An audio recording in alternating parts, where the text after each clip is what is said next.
Nel 1630 l'uomo più potente di Milano voleva distruggerli, la legge voleva impiccarli, la peste voleva ucciderli. Ma loro hanno fatto l'unica cosa che la storia non aveva previsto. Sono rimasti vivi. Ascoltate la vera voce dei promessi sposi.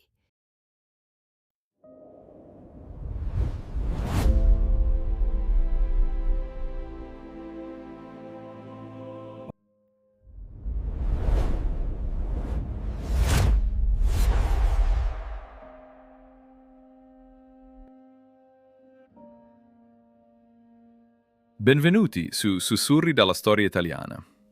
Oggi non vi racconteremo una fiaba. Dimenticate le letture scolastiche, le interrogazioni noiose, le analisi grammaticali. Dimenticate quel ramo del lago di Como, descritto come una cartolina perfetta. Quella che stiamo per ascoltare è la cronaca brutale di due sopravvissuti. Siamo nel Seicento, un secolo di ferro, di fame e di paura. La Lombardia è schiacciata sotto il tallone della dominazione spagnola. La legge è un'arma nelle mani dei potenti, mentre per i poveri non esiste giustizia, solo la speranza di non farsi notare troppo. È un mondo dove la violenza è la norma, dove i bravi dettano legge nelle strade e i signorotti decidono chi vive e chi muore per capriccio. In questo inferno, due giovani tessitori di seta cercano solo di vivere la loro vita, di amarsi onestamente. Ma la storia, quella con la S maiuscola, ha altri piani per loro. Renzo Tramaglino e Lucia Mondella. Li avete conosciuti sui libri come personaggi di carta. Oggi, per la prima volta, li sentirete parlare come testimoni oculari. Ascolterete la rabbia di un uomo che si vede strappare tutto e rischia di diventare un assassino. Ascolterete il coraggio silenzioso di una donna che affronta il male assoluto senza perdere l'anima. Questa è la loro vera storia. Una storia di resistenza, una storia di amore che sopravvive alla guerra, alla carestia e alla peste nera. Mettetevi comodi. Il fronte della storia sussurra. Sta a voi ascoltare. Non chiedetemi di parlarvi del lago, non chiedetemi di descrivere quel ramo che volge a mezzogiorno tra due catene non interrotte di monti. Lasciate quelle descrizioni ai poeti che verranno dopo di noi. Per me, Renzo Tramaglino, filatore di seta, quel lago nel novembre del 1628 non era un paesaggio da dipingere, era una trappola. Era la bocca di un animale che stava per chiudersi su di noi. La gente oggi pensa alla nostra storia come a una storiella d'amore contrastato, una cosa leggera, ma voi non c'erate. Voi non sapete cosa significava vivere sotto la dominazione spagnola, dove la legge era un foglio di carta straccia e la forza era l'unica moneta che contava. Io avevo 20 anni, avevo le braccia forti, un mestiere onesto e un pezzo di terra, e avevo lei, Lucia. Non era solo una promessa sposa, era l'unica certezza in un mondo che stava andando a rotoli. E in quel mattino di novembre, mentre camminavo verso la casa del curato, mi sentivo il re del mondo. Che sciocco! Non sapevo che il mondo stava per crollarmi addosso. Io lo sentivo invece. Le donne sentono il temporale prima che arrivi il primo tuono. Mi chiamo Lucia Mondella e non sono la santarellina ingenua che vi hanno raccontato. Sono una donna che ha imparato a tacere per sopravvivere. Renzo camminava a testa alta, con la piuma sul cappello e il pugnale in tasca per figura. Io camminavo rasente i muri, perché la bellezza per una contadina in quegli anni non era un dono, era una maledizione. Era una scommessa, capite? Non eravamo persone per loro, eravamo pedine su un tavolo da gioco. Don Rodrigo, quel nome mi brucia ancora la lingua, non era amore il suo, e nemmeno passione. Era capriccio, era il potere che si annoia e decide di schiacciare un insetto solo per vedere se fa rumore. Io quell'uomo l'avevo incontrato per strada, avevo sentito le sue risate grasse, le sue parole oscene sussurrate al cugino Attilio. Scommettiamo, avevano detto. Scommettevano sulla mia virtù come si scommette su un cavallo. E io ho avuto paura, una paura fredda che ti entra nelle ossa e non va più via. Se Lucia avesse parlato, se mi avesse detto di quella scommessa, forse l'avrei ammazzato subito e forse sarei morto appeso a una forca 2 giorni dopo. Ma lei tacque. E così arrivai da Don Abbondio. Lo trovai che biascicava il suo latino, con quella faccia di chi ha visto il diavolo. Questo matrimonio non sa da fare. Ricordo il sangue che mi salì alla testa. Non era caldo, era bollente. Sentivo le mani formicolare. Volevo stringergli il collo a quel prete codardo. Mi parlava in latino. Usava la lingua della Chiesa, la lingua di Dio, per nascondere una porcheria fatta dagli uomini. Error, condizio, votum, cognazio, parole vuote per coprire la paura dei bravi. I bravi. Li vedete nei quadri, con i ciuffi lunghi e i basti arricciati, ma averli davanti era un'altra cosa. Puzzavano di vino e di sangue vecchio. Erano la legge del più forte. E io? Io ero solo un povero Cristo che voleva sposarsi. Uscii da quella canonica con la morte nel cuore. Capii in quel momento che la giustizia vera non abitava nel Ducato di Milano. Renzo arrivò a casa mia e di mia madre, Agnese. Era stravolto. Non l'avevo mai visto così. Lui, che aveva sempre un sorriso spavaldo, sembrava invecchiato di 10 anni in un'ora. Ci disse tutto. Mia madre, povera donna, pensava di risolvere tutto con l'astuzia. «Andiamo dalla zecca Garbugli», disse, come se le leggi potessero aiutarci. Renzo ci andò con i capponi in mano, quei poveri animali che si beccavano tra loro mentre andavano a morire, proprio come noi poveracci. E cosa ottenne? Fu cacciato via, perché le grida, quelle leggi scritte in bella calligrafia spagnola che minacciavano pene terribili per i violenti, erano solo carta per avvolgere il pesce. La zecca Garbugli serviva ai potenti. Noi eravamo soli, soli contro un sistema che voleva divorarci. Lì capii che dovevo fare da me. La rabbia mi mangiava vivo. Pensai di appostarmi dietro un muretto e piantare una sciocchiettata nella schiena di Don Rodrigo. Lo pensai davvero. Immaginai il rumore, il fumo, il suo corpo che cadeva nel mango. Sarebbe stata giustizia? Forse. Ma poi guardavo Lucia. Guardavo i suoi occhi bassi, le sue mani che sgranavano il rosario, e capivo che se avessi premuto quel grilletto l'avrei persa per sempre. Non perché mi avrebbero arrestato, ma perché sarei diventato come loro, un violento. E Lucia non poteva amare un assassino. Così tentammo la via disperata, il matrimonio a sorpresa, la notte degli inganni. Sembra una commedia a raccontarla ora. Tonio, Gervasio, mia madre Agnese a distrarre la Perpetua e noi che sgattagliolavamo nel buio come ladri in casa nostra, ladri di un sacramento. Volevamo solo pronunciare quelle 2 frasi davanti al prete: questo è mio marito, questa è mia moglie. Bastava quello. Ma il destino, o la provvidenza, o forse solo la paura maledetta di Don Abbondio, ci fermò. Il panno gettato sul viso, le urla, la campana a mattello che suonava nel cuore della notte, svegliando tutto il paese. Era il caos, e in quel caos capimmo che era finita. Era finita, Renzo. Era appena iniziata. Quella notte, mentre correvamo verso il convento di Fra Cristoforo, sentivo che stavo lasciando la mia gioventù indietro.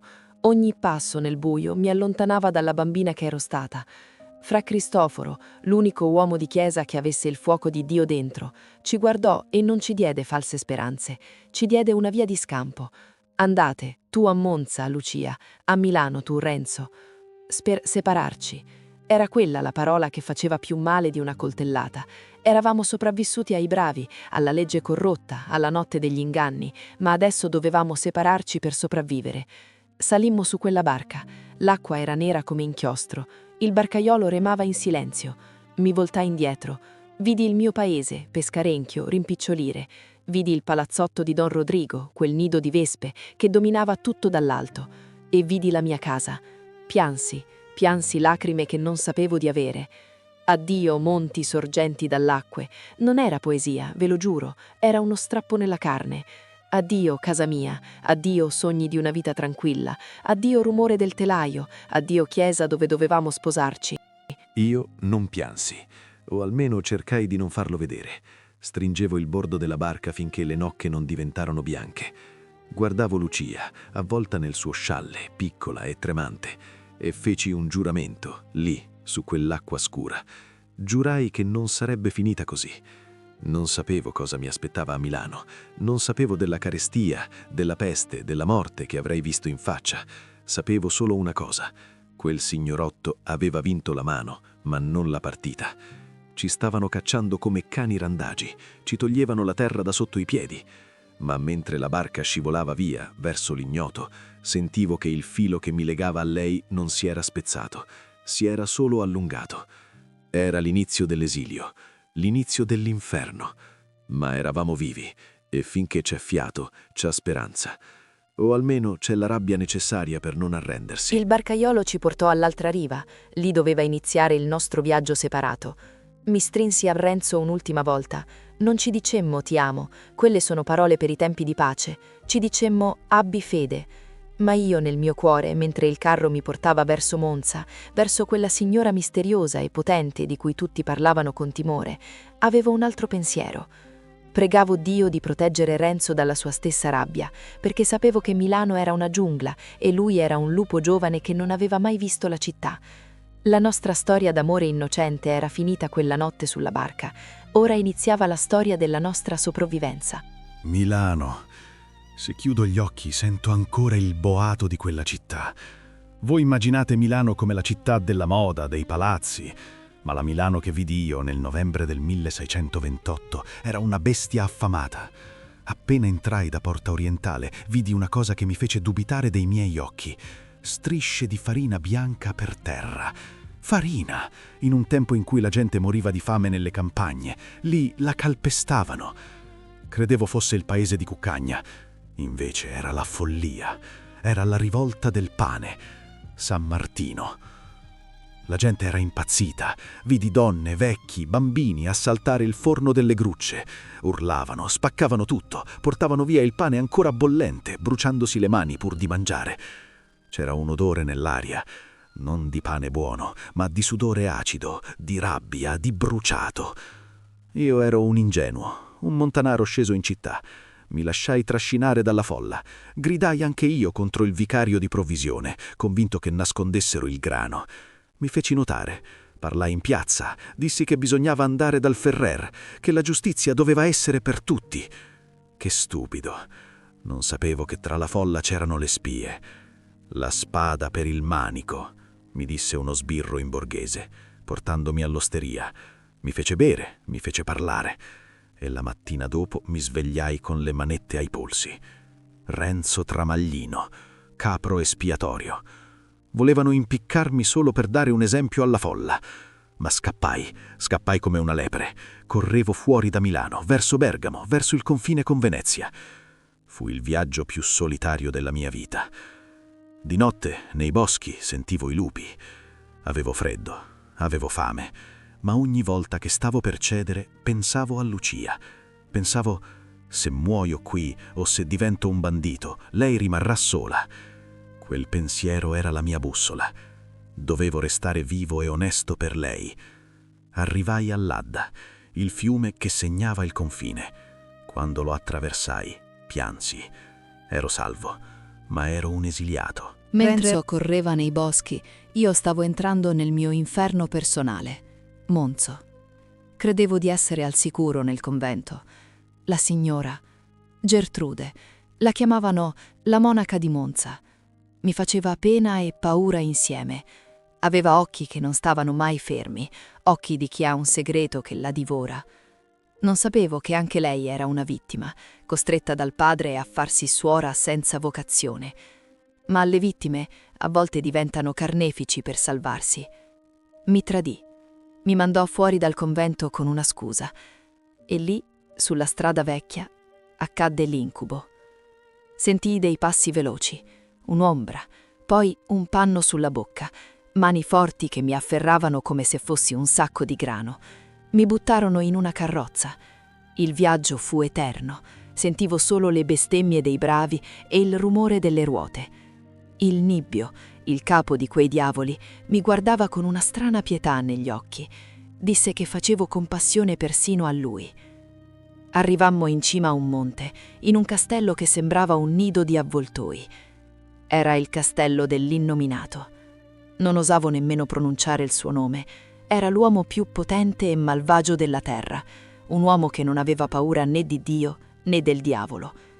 Don Rodrigo si era rivolto a lui per prendermi. Ero prigioniera del male assoluto. Io ero a Bergamo, lavoravo al filatoio di mio cugino Bortolo. Al sicuro sì, ma il cuore era rimasto a Milano, o ovunque fosse lei. Le notizie arrivavano confuse. Si parlava di guerra, dei lanzichenecchi che scendevano dalla Germania, ma la notizia peggiore arrivò come una pugnalata. Lucia non era più al convento, era sparita. Immaginate la mia testa, immaginavo le cose peggiori. La rabbia tornava, nera, densa. Volevo prendere un archibugio e tornare giù, ammazzare tutti. Ma Bortolo mi teneva fermo. Diceva: aspetta, la provvidenza ha i suoi tempi. È difficile credere nella provvidenza quando sei un ragazzo e ti hanno rubato la vita. Lavoravo come un mulo di giorno per non pensare e di notte guardavo le stelle verso occidente, verso il Ducato di Milano, e le parlavo. Resisti, le dicevo, io tornerò. Quella nel castello dell'Innominato fu la notte della mia morte e della mia rinascita. Mi chiusero in una stanza con una vecchia serva, una donna dall'anima inaridita che rideva della mia paura. Ero rannicchiata in un angolo, sentivo i passi dell'Innominato fuori dalla porta, aspettavo che entrasse per farmi del male, tremavo così tanto che i denti battevano. In quella disperazione totale feci l'unica cosa che mi restava. Mi rivolsi alla Madonna. Salvami, pregai, salvami da questo orrore e io ti offrirò la cosa più cara che ho. Non avevo oro, non avevo terre, avevo solo il mio amore per Renzo. E così feci il voto. Giurai castità, giurai che se fossi uscita viva da lì non mi sarei mai sposata.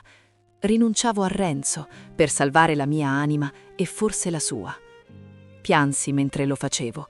Era come strapparsi il cuore dal petto con le proprie mani. Ma appena pronunciai quelle parole, una strana calma scese su di me. Mi addormentai sul pavimento duro. Non sapevo che dall'altra parte della porta anche l'Innominato stava vivendo il suo inferno. La mia vista, la mia supplica, Dio perdona tante cose per un'opera di misericordia, lo aveva sconvolto. Quell'uomo terribile stava guardando nel buio della sua anima e aveva paura. Quella notte non dormì e la mattina dopo, invece di uccidermi, fece l'impensabile. Si convertì. Arrivò il cardinale Borromeo in visita. L'Innominato corse da lui. Il lupo divenne agnello. Tornò da me e mi disse: «Alzati, sei libera». Libera. Ero salva, ma il mio cuore era in catene. Avevo fatto un voto. Renzo era perduto per sempre. Tornare a Milano nel 1630 non fu un viaggio, fu una discesa agli inferni. La città che avevo lasciato 2 anni prima, affamata e rabbiosa, non esisteva più. Al suo posto c'era un cimitero a cielo aperto. Appena entrai da Porta Nuova, l'odore mi colpì come un pugno. Un odore dolciastro, marcio, che si attaccava ai vestiti e alla pelle. L'aria era ferma, giallastra. Non c'erano rumori, se non il cigolio delle ruote dei carri. I monatti. Dio mio, i monatti. Uomini vestiti di stracci rossi, con campanelli alle caviglie per avvertire del loro arrivo, che ridevano e bevevano mentre caricavano i cadaveri come fossero sacchi di carbone. Camminavo rasente i muri, con il cuore in gola. Ogni finestra aperta poteva nascondere un malato che gridava «Untore!». La gente era impazzita dalla paura. Vedevano il demonio ovunque, tranne dove era davvero, nella sporcizia, nell'ignoranza, nella guerra. Cercavo Lucia. La cercavo tra i vivi e tra i morti. Andai a casa di donna Prassede, dove sapevo che era stata ospitata dopo la liberazione dall'Innominato. Trovai solo finestre sbarrate e una croce rossa dipinta sulla porta, il segno della peste. E al lazzaretto, mi disse una vicina affacciata con la voce rotta, «Sei ancora viva». Il lazzaretto. Immaginate un recinto immenso, grande come una città nella città, pieno di capanne di paglia e stracci. Dentro c'erano 16.000 persone, 16.000 anime che aspettavano di morire o di guarire per miracolo. Entrai. Non so come spiegarvi quello che vidi. Uomini nudi che correvano delirando, donne che allattavano bambini morti, preti che davano l'estrema unzione a raffica, senza nemmeno chiedere il nome. Era l'Apocalisse. E io, Renzo Trammaglino, camminavo in mezzo a quell'inferno con un solo pensiero fisso. Devo trovarla. Devo vederla un'ultima volta. Non avevo paura del contagio. L'amore, quando è disperato, è l'unica armatura che funziona. Io ero lì, in quell'inferno. Ma per me era diventato un purgatorio silenzioso. Ero preso la peste settimane prima. La febbre mi aveva bruciato le ossa. I buboni mi avevano torturato la carne. Avevo delirato. Avevo chiamato mia madre. Avevo chiamato Renzo nel sonno. Ma ero sopravvissuta. Ero una delle poche guarite. Ora aiutavo gli altri. Portavo acqua, pulivo le piaghe, consolavo chi moriva solo. Avevo visto Fra Cristoforo, il mio padre spirituale, l'uomo che ci aveva salvato dai bravi. Era lì, nel lazzaretto, a servire gli appestati. Era vecchio, stanco, consumato dalla malattia, ma i suoi occhi brillavano ancora di quella luce indomabile.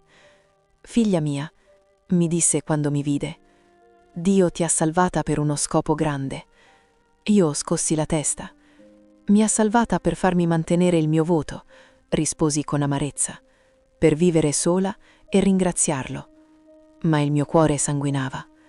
Ogni volta che vedevo un giovane morire su un pagliericcio, pensavo a Renzo. Pensavo, chissà se anche lui è qui, in una fossa comune, senza nessuno che gli chiuda gli occhi. La rassegnazione è una medicina amara, ma necessaria. E poi sentii una voce. Non era un lamento, non era una preghiera, era un grido umano, forte, vivo. «Lucia!» La vidi. Era in un angolo, sotto una tettoia, che piegava dei panni. Era pallida, smagrita, con i capelli tagliati corti per la febbre, ma era lei. Il cuore mi si fermò nel petto. «Lucia!» gridai di nuovo, correndo verso di lei, scavalcando i malati. Lei si voltò. I suoi occhi si spalancarono. Sembrava aver visto un fantasma. «Renzo», sussurrò, «perché sei qui? Vai via, ti ammalerai». Non mi importava. Volevo toccarla, volevo astringerla, volevo sentire che era reale e non un sogno della febbre. Ma lei si ritrasse. «Non posso», disse piangendo. «Ho fatto un voto alla Madonna. Non posso sposarti. Ho promesso a Dio che se mi avesse salvata dall'innominato avrei rinunciato a te». Il voto, quella maledetta promessa fatta nel terrore. Mi sentii morire una seconda volta. Avevo attraversato la guerra, la fame, la peste. Avevo sfidato la morte per trovarla viva ma legata da una catena invisibile. «E io», urlai, non riuscendo a trattenermi, «il nostro amore non conta niente davanti a Dio». Fu così che arrivò Fra Cristoforo. Il vecchio frate ci guardò, vide la mia disperazione e la fede indomabile di Lucia. Sorrise, un sorriso stanco, ma pieno di pace. «Lucia», disse con dolcezza, «Dio non vuole sacrifici che uccidono l'amore onesto. Il tuo voto è stato fatto nella paura, non nella libertà. E comunque tu eri già promessa a Renzo prima di quella notte. Non potevi offrire a Dio qualcosa che non era più solo tuo». Con quelle parole sciolse il nodo. «Ti dispenso dal voto», disse. «Amatevi e ringraziate il Signore che vi ha fatto ritrovare». Piansi tutte le lacrime che avevo trattenuto per 2 anni. Renzo mi prese le mani. Erano ruvide, sporche, ma erano le mani più belle del mondo. In quel momento, in mezzo all'odore della morte, sentii la vita tornare dentro di me. Ma prima di andare via, Fra Cristoforo ci portò in una capanna vicina. «Venite», disse, «c'è un'ultima cosa da vedere». Entrammo. Su un giaciglio di paglia c'era un uomo. Era irriconoscibile. Il volto era nero, gonfio, deformato dai buboni. Respirava a fatica, rantolando. Ma quegli occhi cattivi, fissi nel vuoto, li riconobbi. Era Don Rodrigo, il signor Lotto potente, il tiranno che ci aveva perseguitato, che aveva mosso mari e monti per capriccio. Era lì, solo, abbandonato dai suoi bravi, tradito dal Griso, il suo fedele servitore che lo aveva derubato e consegnato ai monatti. La peste aveva pareggiato i conti. La spada di Renzo non serviva più. «Pregate per lui», disse fra Cristoforo. «Pregate che Dio tocchi il suo cuore in quest'ultimo istante. Se non perdoniamo, non saremo perdonati». E noi pregammo, non per odio, non per vendetta, ma perché davanti alla morte siamo tutti poveri peccatori. Uscimmo dal lazzaretto mentre iniziava a piovere. Una pioggia torrenziale, scura, che lavava via la polvere e, si sperava, il contagio. Eravamo vivi, eravamo insieme. E così, sotto la pioggia torrenziale che lavava via il contagio dalla terra di Lombardia, Renzo e Lucia uscirono dal lazzaretto. Non erano più i due ragazzi ingenui che avevano lasciato il lago quella notte di novembre. Erano sopravvissuti. Portavano sul corpo e nell'anima le cicatrici di un tempo feroce. Avevano visto la carestia che trasforma gli uomini in bestia. Avevano visto la guerra dei potenti che calpesta i campi dei poveri. Avevano visto la peste nera che non guarda in faccia a nessuno, livellando signori e servitori nella stessa fossa comune. Ma avevano visto anche qualcos'altro. Avevano visto che l'amore, quello vero, non è fatto solo di sospiri al chiaro di luna. È la capacità di tenersi per mano mentre il mondo crolla intorno. È la fede ostinata che ti fa dire «ci ritroveremo», anche quando ogni logica ti dice che è finita. Tornarono al loro paese. Si sposarono, finalmente, senza sfarzo, in una chiesa che odorava ancora di incenso e paura. La vita riprese. Ebbero figli, lavorarono la terra e la seta, invecchiarono insieme raccontando questa storia ai nipoti. Ma non dimenticarono mai. Renzo imparò che la giustizia umana è spesso fallibile, ma che bisogna restare onesti per non diventare come i propri aguzzini. Lucia imparò che i guai arrivano spesso anche a chi non se li cerca e che la fiducia nella provvidenza è l'unico scudo contro la disperazione. Questa non è solo una storia di due innamorati del Seicento, è la storia di tutti noi. È la storia di chi combatte ogni giorno contro le piccole e grandi ingiustizie, di chi si sente impotente di fronte alla malattia o alla storia, di chi cerca di costruire una vita onesta in un mondo che sembra premiare i prepotenti. Il sugo di tutta la storia, come direbbe Manzoni, non è che vissero felici e contenti come nelle favole, è che vissero insieme. Attraversarono la tempesta e ne uscirono più forti, più saggi, più umani. L'amore non salva dalla sofferenza, ma dà un senso alla sofferenza.